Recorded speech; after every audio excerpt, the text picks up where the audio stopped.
Good morning বন্ধুরা। তো দেখো সকাল সকাল আর কি আমি কাজে লেগে গেছি। সকালবেলা ঘুম থেকে উঠে নিয়ে আর কি ফ্রেশার হয়ে চলে এসেছি। এমনি ঘরের এখন আপাতত কোনো কাজকর্ম হয়নি। সবার আগে আমি কী করছি বলে তো খাবারটা বসিয়ে নিচ্ছি, কারণ বরের জল খাবারটা আর কি করে নিচ্ছি, দেরি হয়ে যাবে বলে ভেবেছিলাম চাউমিন করে দেবো, কিন্তু ঘরে চাউমিন নেই, এখন দোকান থেকে এনে নিয়ে যদি চাউমিন করতে গেছি না অনেকটা লেট হয়ে যাবে। তাই জন্য বর বলে যে তুমি আলু চচ্চড়ি করে দাও, মুড়ি দিয়ে খেয়ে নেবো। তো আলু চচ্চড়িটা করার আগে আমরা লাল চা খেয়ে নিয়েছি, যেহেতু দুধ দিয়ে যায়নি সেটা লাল চাই আগে খেয়ে নিয়েছি। তো দেখো আলুটা আর কি একটু ভাজা করে নিয়ে মশলা দিয়ে একটু জল দিয়ে নিলাম, দিয়ে এবার আর কি ঢাকা দিয়ে দিচ্ছি। তো আলু চচ্চড়িটা ওইদিকে বসিয়ে দিয়ে দেখো আমি আর কি বিছানার পাতি আর কি গুছিয়ে নিচ্ছি, বাসি বিছানাটা। তো ঝাড়াঝুড়ি করে নিয়ে আর কি বিছানাটা গুছিয়ে নিয়েছি, নাহলে বিছানাটা না গুছালে না দেখতে খুব খারাপ লাগে, জানো তো। ওই সবার আগে বিছানাটাই আর কি আমি গুছিয়ে নিতে, বিছানা গুছিয়ে টুচিয়ে নিয়ে দেখো আর একবার আর কি আলু চচ্চড়িটা দেখে নিচ্ছি কতটা কি সেদ্ধ হলো, আলুটা না হলো দেখে নিয়ে দেখো আবার ঢাকা দিয়ে দিচ্ছি একটু বাকি আছে বলে। আর আলু চচ্চড়ি হতে হতে এদিকে দেখো আমি বাড়তি অন্য কাজগুলো করে নিচ্ছি, ঘর দুয়ারগুলো ঝাড় দিয়ে নিচ্ছি। ঝাড় দিয়ে নিয়ে দেখো বর আর কি এই এতগুলো আর কি কাপড় দেখো আমাকে কেচে দিচ্ছে। বলেছিলাম না অনেকগুলো চাদর আছে, তো এই আর একটা চাদর, আগের দিন একটা চাদর কেচেছিল আর এই আর একটা চাদর আর কি বর কেচে দিল। আর আমি না ভীষণ পায়ে ব্যথা পেয়েছি, জানো তো। ঝাঁট দিতে গিয়ে নিয়ে পায়ে ব্যথা নিয়েই আর কি উঠেছি ছাদেতে এই চাদরটা মেলতে, কারণ বরকে আর কত বলবো বলো। আর এই সময় ও স্নানও করতে গেছে, তো আমি আর কি পায়ে ব্যথা নিয়ে আর কি উঠে মেলে দিচ্ছি, কী আর করব। তো সমস্ত কিছু আর কি বারিশের ওয়ারগুলো মেলে ইট চাপা দিয়ে দিচ্ছি এতে উড়ে না যায়। আর দেখো বাইরের ওয়েদারটা পুরো একদম মেঘ, একদম মেঘলা ওয়েদার হয়ে আছে, আর ভীষণ গরম, মানে থাকা যাচ্ছে না, এতটা পরিমাণ গরম। তো আমার তো সমস্ত কিছু মেলা কমপ্লিট। আর দেখো আকাশটা দেখেছো কীরকম মেঘ করে আছে, একটুও রোদ ওঠেনি, আর একদম ধুম গরম, আর তেমনি মেঘ করে নিয়ে আছে, একটু হাওয়া পর্যন্ত চলছে না, জানো। তো চলো মেলামেলি হয়ে গেছে, এবার নিচে যাই, আরও কাজ আছে। নিচে এসে নিয়ে দেখো একটু দুধ চা বসিয়ে দিয়েছি, কারণ দুধ দিয়ে গেছে। আর আমার দেখো এদিকে আর কি আলু চচ্চড়িটাও হয়ে গেছে, নামিয়ে রেখে দিয়েছি, আর পাশে আর কি দুধটাও গরম করে নিয়ে রেখে দিয়েছি। তো তারপরে দেখো আমি বললাম না পায়ে খুব ব্যথা পেয়েছি, তো বর স্নান আর করে বেরিয়ে এসে দেখো আমার পাটা একটু ওষুধ লাগিয়ে দিচ্ছে, কারণ আমি ভীষণ কান্না করছি আর ভীষণ পায়ে যন্ত্রণা হচ্ছে, ভীষণ ব্যথা পেয়েছি আর কি। পুরো একটা বড় বাক্স আর কি নখের ওপর পড়ে গেছে আমার। সকালবেলায় এই বিপত্তি করে বসে আছি আমি, যেন ঝাঁট দিতে গিয়ে ঘরে। তারপর দেখো পায়ে ওষুধ লাগাবার পরই আর কি ধুম বৃষ্টি চলে এসেছে, আর এই পায়ে ব্যথা নিয়েই আমি দৌড়েছি হচ্ছে ছাদে জামা কাপড় আর কি তুলে নিয়ে আসতে, নাহলে যতটুকু শুকাবে না ততটুকুই আর কি পুরো ভিজে যাবে। তো বড় আমার পিছনে আর কি দৌড়েছে যাতে আমি পড়ে চলে না যাই, এই পায়ে ব্যথা নিয়ে যেহেতু উঠেছিলাম। তো নিচে নেমে এসে আর কি তোমাদের দেখাচ্ছি যে বৃষ্টি আর পড়ছে।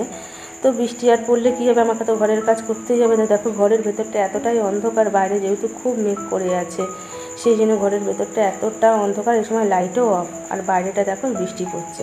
তো দেখো আমি ঘরটাও মুছে নিচ্ছি, যেহেতু সকালে ঝাঁট দেওয়া হয়েছিল, তো সেই জন্য এখনও মুছে নিচ্ছি। মুছে নিয়ে দেখো এই যে কুয়োর থেকে জল তুলে নিচ্ছি আমি আর কি, বাসন কোসন আর কি মাজবো। খাওয়া দাওয়া আমাদের হয়ে গেছে, কিন্তু জল খাবার খাওয়া, তারপরে আর কি কুয়ো থেকে জল তুলে নিয়ে দেখো আর কি আমি সমস্ত বাসন কোসন যা যা ছিল সব কিছু আর কি মাঝামাঝি করে নিচ্ছি। তো দেখো মাজা হয়ে যাওয়ার পরে যে ধুয়ে নিচ্ছি, আমার বড় অনেকটা উঁচুতে দাঁড়িয়ে আমাকে ক্যামেরা করে দিচ্ছে, ওখানে বৃষ্টিতে ভিজে যাচ্ছে বলে। তারপরে দেখো স্নান করে এসে নিয়ে আমি পুজোও দিয়ে নিচ্ছি। তোমাদের বললাম না লাইট অফ হয়ে গেছে, তো দেখো পুজো লাইট অফ অবস্থাতেই দিচ্ছি। তো আমার এক বোন বলেছিল যে স্নান করে এসে দিদি বা জামা কাপড় আর মাথায় গামছা দিয়ে নিয়ে কখনো আর কি পুজো করবে না, ভালোভাবে আর কি সিঁদুর টিঁদুর পরে নিই তবেই আর কি পুজো দেবে। তাই সেটাই করছি, দেখো পুজোটা দিয়ে নিচ্ছি আর কি। পুজো দিতে দেখো লাইটও চলে এসেছে, আর আমি শাঁখটা বাজিয়েও নিচ্ছি। তারপরে আর কি পুজো টুজো দিয়ে নিয়ে তারপরে আর কি রান্নাবান্না করতে যাব। তো তোমরা দেখতে থাকো ব্লগটা। নমস্কার বন্ধুরা, কেমন আছো সবাই? আশা করি সবাই খুব ভালো আছো। রাঙামাটির ঘরকন্যা লাইফস্টাইলের আরেকটি নতুন ব্লগে তোমাদের সবাইকে স্বাগত জানাচ্ছি। তো আজ হচ্ছে শনিবার, আর এখন বাজে হচ্ছে ওই 1:35 মতো। তো দেখতেই পেলে স্নান আর করে নিয়ে আর কি পুজো দিয়ে দিয়েছি। এই যে পুজো দিয়ে নিয়ে আমি দেখো ভাতও বসিয়ে দিয়েছি। ভাতটা ফুটে গেছে বলে তাদের একটু ঢাকনাটা একটু খুলে রেখে দিয়েছি। আর আজকে বাজার থেকে নিয়ে এসেছি কি বলো তো, পাঙাশ মাছ নিয়ে এসেছি আর 1 পিস মতো আর কি বরের পাকা আর কি মাছ নিয়ে এসেছি। আর সকাল সকাল আজকে পায়েতে খুব ব্যথা পেয়েছি গো, পায়ের আঙুলেতে খুব ব্যথা পেয়েছি, কারণ ঝাড় দিতে গিয়েছিলাম ওই দিকের ঘরেতে। আর বরেরই জিনিসপত্র ছিল, ওটা তুলে নিয়ে আর কি বাক্স মতন ছিল, ওটা তুলে নিয়ে আর কি ঝাড় দিতে গেছি। আর একটা ঢাকা ছিল আর একটা আর কি বাক্সর মতো ছিল, তো বাক্সর দিকটা আর কি পায়ের নখে পুরো একদম ধমাস করে পড়ে গেছে। আর ভীষণ কান্না করেছি আজকে, ভীষণ কান্না করেছি, খুব ব্যথা পেয়েছি। দেখছিলে তোমরা বর পায়ে ওষুধ লাগিয়ে দিচ্ছিল, তো এত কষ্ট পেয়েছি না, এখনও পর্যন্ত পাটা সমানে কটকট কটকট আঙুলটা করেই যাচ্ছে। আর আমার বর দেখো এই যে কাজ নিয়ে বসে গেছে ওর। আসলে এত কান্না করেছি, তার উপরে বৃষ্টি, সব মিলিয়ে বর আর কাজে বেরোয়নি, কারণ ও বেরিয়ে যেত, কিন্তু আরও আমার এই পায়ে ব্যথা পেয়েছে, তো যদি আবার কোথাও উল্টে আর করে দিই তাহলে সেই জন্য আমার বর আজকে আর কাজেই বেরোলো না। আর খুব কান্না করেছি গো, খুব পায়ে ব্যথা পেয়েছি জানো না। আর ছাতে সমস্ত কিছুতেও চাদর আরগুলো দেখলেই যে আমি শুকোর দিয়েছিলাম সকালবেলায়, সব ওই বৃষ্টির জ্বালায় হুড়মুড়িয়ে তুলে নিয়ে এসেছি, পায়ে ব্যথা নিয়েই দৌড়েছি। তো বর করেছি কি, বর স্নান করতে করতে, আমি যেহেতু ছাদে দৌড়েছি, বর স্নান করতে করতে দৌড়েছে ছাদেতে। মানে কীরকম অবস্থা বলো, যদি আবার পরে আর করে যাই, কারণ একাতে পায়ে ভীষণ ব্যথা পেয়েছি, সেই জন্য আর কি, সেই জন্যই আর কি বেশি রান্নাবান্না করবো না, শুধু এই পাঙাশ মাছটা করবো কি বলো তো, একটু কারি মতো করবো, আর বরের ওই পাকা মাছটা একটু ভাজা করবো, আর একটু মাছের ডিম আছে সেটা বড়া করবো, তোমাদের দেখাচ্ছি দাঁড়াও মাছটা। আর সকালে জলখাবার খেয়েছি, তোমরা দেখলে না যে আলু চচ্চড়ি করছি, আলু চচ্চড়ি দিয়ে মুড়ি খেয়েছি, আর চানাচুর ছিল, আর চা খেয়েছি, বাস আর কিছু না। দেখো এখন বৃষ্টিটাও থেমে গেছে, কীরকম বৃষ্টি বলো তো, কাজগুলো সব পণ্ড করে দিচ্ছে। এই যে দেখো বৃষ্টি থেমে গেছে, এই যে মানে বৃষ্টি হবেই, ভালোভাবে হচ্ছে, ওরা গরম দিচ্ছে, আর এরকম আর কি টিপ টিপ করে হচ্ছে, মানুষের কাজ আর সমস্ত কিছু পণ্ড হয়ে যাচ্ছে, কি আর। তো এই দেখো মাছটা, পাঙাশ মাছ আছে, এই 3 পিস মতো পাঙাশ মাছ, আর এটা হচ্ছে পাকা মাছ 1 পিস মতোই বরের জন্য নিয়েছি, কারণ অত ভাজা খায়, আর একটু মাছের ডিম আছে। আর বাজার থেকে দেখো এই যে আলু নিয়েছি, আর নিয়েছি একটুখানি টমেটো, আর নিয়েছি লাউ। এই ছোট লাউটা না ফ্রিতে দিয়েছে না, তো এই লাউটা কিনছিলাম, তখন এই লাউটাও আর কি আমাকে দিয়ে দিলাম, আমি ছোটো লাউ খুঁজছিলাম বলে। আর দেখো একটু আদা রসুন কাঁচা লঙ্কা নিয়েছি, বাস এইগুলোই নিয়েছি, আর কিছু নিইনি। তো চলো মাছটাকে ধুয়ে নিয়ে আসি, ধুয়ে নিয়ে এসে বরং আমি রান্না শুরু করে দিই। ভেবেছিলাম লাউ দিয়ে ডাল করবো, কিন্তু পায়ের অবস্থা এত ব্যথা করছে, আমার ভালো লাগছে না কিছু, তো সেই জন্য আর কি কিছু করে শুধু মাছটা আর কি কারির মতন করব। আর এই দিয়ে আর কি আপাতত টুকটাক করে চালিয়ে দেখি, আপাতত এখনো ঠিকঠাক করে উঠতে পারছি না, কি করব না, আর করতেও পারি। ডালে বন্ধুরা মোটামুটি আমার রান্না প্রায় শেষের দিকে, এখন কটা বাজে বলো তো, প্রায় 3টে বাজে 10 মিনিট বাকি আর কি। তো দেখো আমার ভাতও আর কি এদিকে নেমে গেছে, আর এদিকে দেখো আমার ভাজাভুজিগুলো প্রায় কমপ্লিট, সব আলু পেঁয়াজ এগুলো সমস্ত কিছু কেটে নিয়েছিলাম, তোমাদের বললে আমি কাটতে বসছি, তারপরে কেটে নিয়ে দেখো আলু ভেজে নিয়েছি, এগুলো হচ্ছে মাছের ডিমের বড়া আর মাছ ভাজা। 1 পিস পাকা মাছও রেখে দিয়েছি, 1 পিস পাঙাশ মাছ ভাজাও রেখে দিয়েছি, কারণ আমার বর না পাঙাশ মাছটাও ভাজা খাবে, ও কারি খাবে না, ওর মাছ ভাজা এতটাই প্রিয়। আর এদিকে আমি বানাচ্ছি হচ্ছে আমার জন্য, দেখো এই যে মাছ 2 পিস রেখে দিয়েছি, আমার জন্য এই যে মাছটার কারি বানিয়ে নিচ্ছি, কারণ পাঙাশ মাছ কারি ভালো লাগে না। তো কড়াইয়ে তেল দিয়ে আদা রসুন পেঁয়াজ কাঁচা লঙ্কা টমেটো আর কি পেস্ট দিয়েছি, তারপর রোজের যে মশলা লঙ্কা গুঁড়ো হলুদ গুঁড়ো ধনে গুঁড়ো তারপরে জিরে গুঁড়ো একটু নুন একটু মিষ্টি দিয়ে নিয়ে আর কি একটু কষে নিচ্ছি, তারপর জল দিয়ে একটু গাঢ় রাখবো আর কি করে মাছটা। এই যে বন্ধুরা ফাইনালি আমার রান্না বান্না কমপ্লিট। চলো তোমাদের চটপট একবার দেখিয়ে দিই যে আজকে কী কী রান্না করলাম, যদিও তোমরা জানো তোমাদের বলে দিয়েছি, তবুও একবার দেখিয়ে দিই তোমাদের ঝটপট করে। আর রান্না করে নিয়ে দেখো এই বাসনগুলো আপাতত এখন এখানেই রেখে দিয়েছি, খুব গরম, এগুলো আর কি নামাতে হবে বাইরে কুয়ো পারে, আর বাইরে মেঘ করেই আছে না, তো ভাবছি ঝটপট করে খাওয়া দাওয়া করে না ঝটপট করে আগে বাসনটা মেজে নেবো, নাহলে না। তো দেখো প্রথমেই দেখাই গরম গরম ভাত, এই যে, তারপরে হচ্ছে এই যে আমার পাঙাশ মাছের কারি, জানি না এটা বর খাবে কিনা, দিয়ে তো দেখবো, যদি খায় তো খুবই ভালো কথা, কারণ তো আজকে ডাল করি না, আমার বর ডাল খায়ও না গো।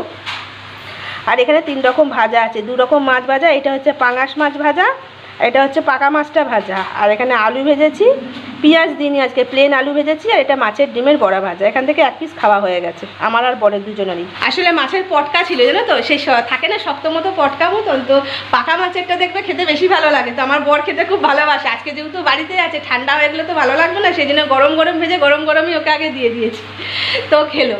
তো ভালো লাগে কি বলতো, ও প্রায় দিনই দেরি হয়ে যায় আসতে, ঠান্ডা ঠান্ডা খাবার খায়, যদিও দেরি করে করি রান্না বান্না, তবুও তো গরম গরম যেহেতু আজকে বাড়িতে আছে, খেলে তো ভালো লাগলো আমার। তো অমনি যদি বেশি মাছ ভাজাও থাকে না, তো ওকে আমি একটা দিই, খেতে চায় না, জোর জবরদস্তি দিই যে না তুমি খাও, হ্যাঁ সবসময় তো ঠান্ডা ঠান্ডাই খাও, হয় এখন গরমটাই খাও, দেখো ভালো লাগবে খেতে।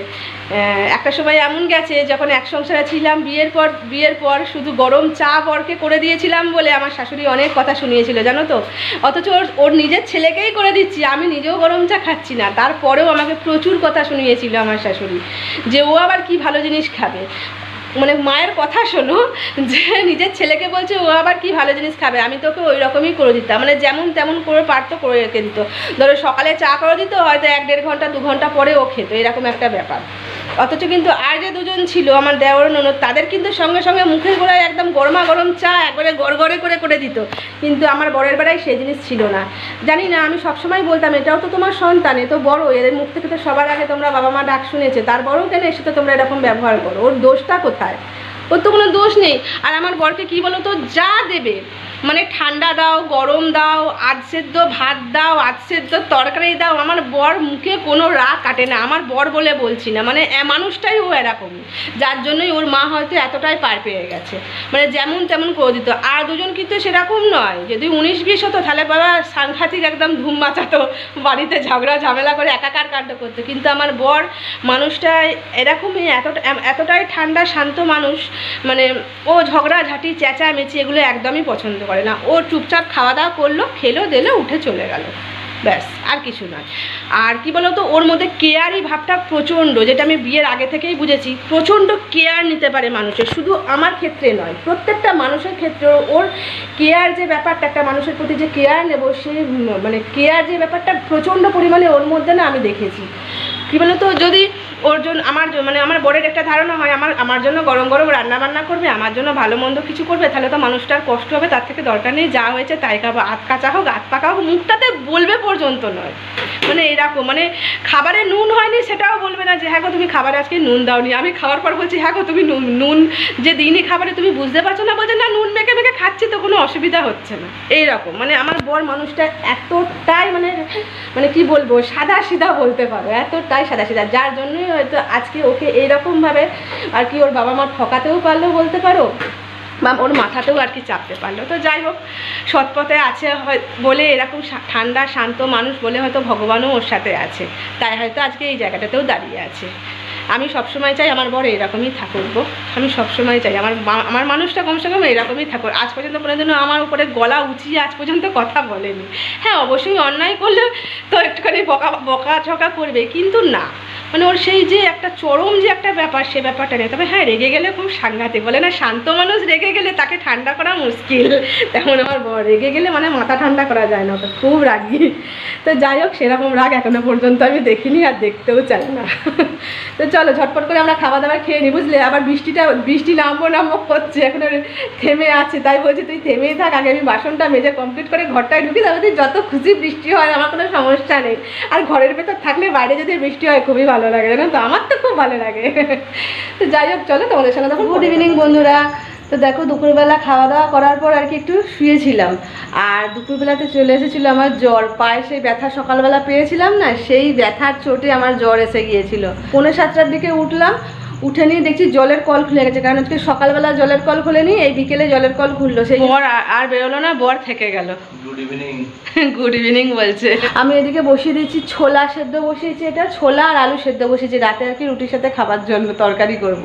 দেখো একটু চা করে নিচ্ছি দুজনের জন্য, চলো চাটা আর কি ছেঁকে নিয়ে চাটা খাই, খেয়ে নিয়ে ভাবছি কি বলো না, এখনই তরকারি পাতি করে নেবো, রুটিও করে নেবো, একটু তাড়াতাড়ি না শুয়ে যাবো। এখন ঘড়িতে কটা বাজে বলো তো, এখন 8টা মতো।